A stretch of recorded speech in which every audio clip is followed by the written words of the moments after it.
Audio Jungle.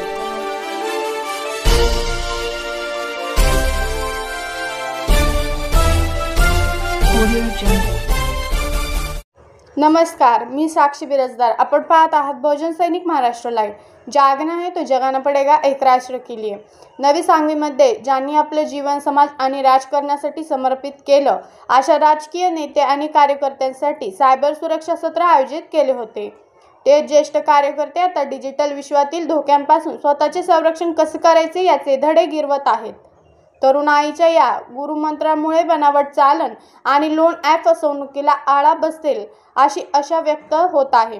Doctor DY. Patil कला वाणिज्य आणि विज्ञान महाविद्यालयाचे संगणक विभागीय आणि क्विक हिल फाउंडेशन यांच्या संयुक्त विद्यमाने राबविल्या जाणाऱ्या सायबर शिक्षा फॉर सायबर सुरक्षा या उपक्रमाअंतर्गत श्रीमंत योगी नगरी पंथ संस्थेतील ज्येष्ठ राजकीय कार्यकर्ते, नेते आणि कार्यकर्त्यांसाठी हे विशेष मार्गदर्शन सत्र आयोजित करण्यात आले होते. या सत्राचे नेतृत्व सायबर वॉरियर स्नेहल मर्दाणे आणि नेहा माडिवालकर यांनी केले.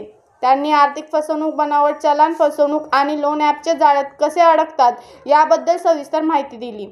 तसेच डिजिटल अरेस्ट आणि बनावट वेबसाईटच्या धोक्यांबाबतही सोप्या भाषेत मार्गदर्शन केले.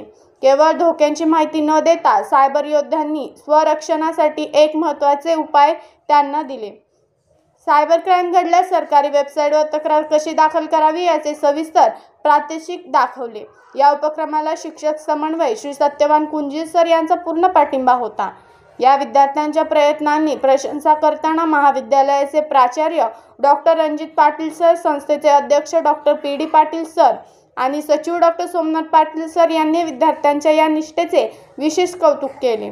ज्यांनी आपल्या समाजाची पायाभरणी केली त्यांचे संरक्षण करूनच एक सुरक्षित डिजिटल समाज घडवता येईल असेही त्यांनी नमूद केले. अशी माहिती यशवंत गायकवाड यांनी दिली. धन्यवाद. बहुजन सैनिक महाराष्ट्र लाईव्हला लाईक करा, शेअर करा, सबस्क्राईब करा आणि बेल आयकॉनवर क्लिक करा.